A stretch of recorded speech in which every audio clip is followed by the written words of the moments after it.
Temanya mengenai pengaturan perdagangan elektronik, khususnya tadi kita bahas mengenai social commerce.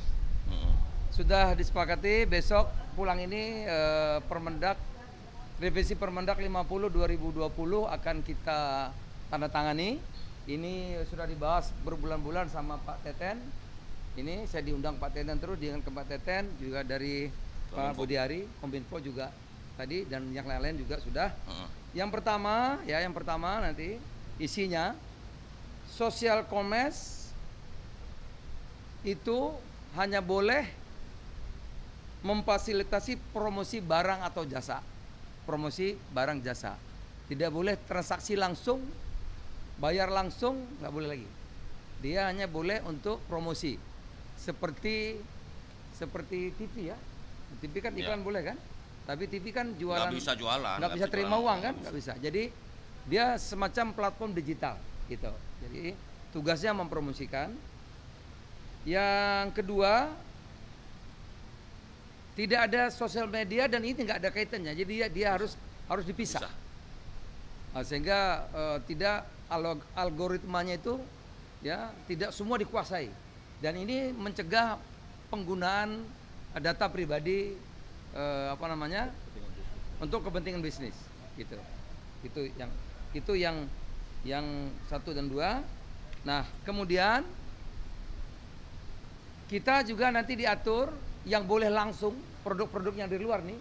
Kita sebut dulu negative list, sekarang kita sebut positive list. Yang boleh-boleh. Ya, kalau dulu negative list itu semua boleh kecuali.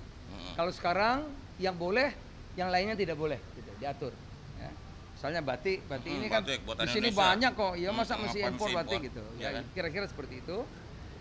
Berikutnya yang tadi yang barang dari luar itu harus sama perlakuannya dengan yang offline yang dalam negeri.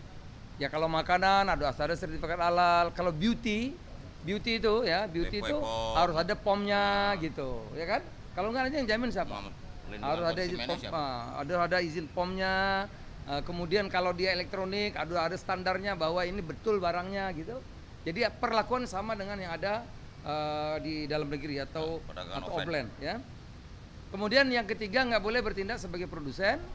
Yang terakhir transaksi kalau impor kita satu transaksi $100 minimal. Kira-kira itu teman-teman. Sudah diputuskan hari ini, mungkin sore sudah saya tandatangani revisi Permendak 50 2020 menjadi Permendak berapa nanti tahun 2023 ya. Kalau ada yang melanggar seminggu ini tentu ada surat saya ke ke Kominfo untuk memperingatkan. Habis peringatan apa lagi tuh? Tutup. Tutup. Saya kira demikian. Ada yang tanya? Ada yang tanya? Kita nggak pakai merek. Siapa saja? Kan selama ini social commerce itu belum diatur. Nah, sekarang diatur. Dari sisi bentuk UMKM sendiri, revisi Permendak ini apakah udah? Nah, itu Pak, betul tuh Pak. Ya, jadi kan ada 3 hal ya tadi kita bahas. Yang pertama bagaimana mengatur platform. Ya. Yang kedua bagaimana mengatur arus baru masuk barang. Karena bukan soal produk lokal kalah bersaing di online atau di offline. Tapi di offline dan di online diserbu produk dari luar yang sangat murah ya dan dijual di platform global. Dan ketiga, kita lagi mengatur perdagangan yang fair antara offline dan online. Karena di offline diatur demikian ketat, di online masih bebas. Nah, kuncinya di revisi Permendak tadi yang disampaikan oleh Pak Mendak. Jadi ada pengaturan mengenai platform, tadi sudah clear arahan Presiden, social commerce harus dipisah dengan e-commerce. Ya. Dan ini kan sudah antri banyak social commerce juga yang mau menjadi punya aplikasi transaksi. Ya. Juga tadi arus barang udah diatur yang 100 nggak boleh lagi, yang itu bawah $100. Kalau masih ada belum produk lokal ya diatur nanti di positive list. Jadi boleh masih impor tapi masuk di positive list. Gitu ya. Saya kira itu intinya. Kasih, ada yang tanya? Ya. Dan 3 mungkin tadi diisinya di Permendag itu kan platform nggak boleh jual produknya sendiri. ya. Itu. Saya kira itu. Dari sisi kominfo dikit deh. Sudah melindungi UMKM, Permendak, revisi Permendak ini. Iya, justru. Kalau ini dilaksanakan semua Insya Allah. terlindungi. Pokoknya gini. Pokoknya kalau dari Menkominfo adalah begini. Kita harus mengatur yang fair, mana yang Bukan sosial. pasar bebas tapi fair. Bukan lagi free trade, perdagangan bebas, tapi fair trade. Perdagangan yang adil. Jadi bagaimana sosial media ini tidak serta-merta menjadi e-commerce. Karena apa? Karena ini algoritma nih. Gitu. Prinsipnya gini, negara harus hadir melindungi pelaku UMKM dalam negeri kita. Yang fair. Yang fair. Bukan Jangan barang di sana dibanting harga murah, kita kelenger gitu loh.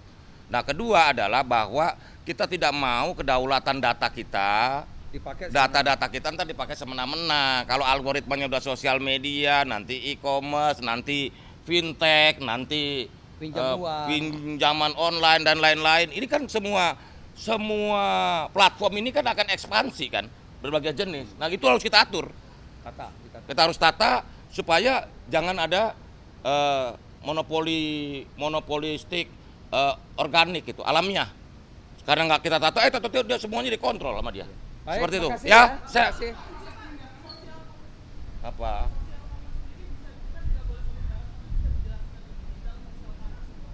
Gini loh, bukan yang namanya sosial media itu kan dia tidak dipakai untuk kebutuhan e-commerce kan, perdagangan kan. Karena itu maka muncul istilahnya social commerce. Nah, sebenarnya ini kan tengah-tengah nih antara sosial media dan e-commerce. Nah, jadi platform sosial media tidak boleh bertindak sebagai platform e-commerce. Itu aja intinya. Ya, begitu ya.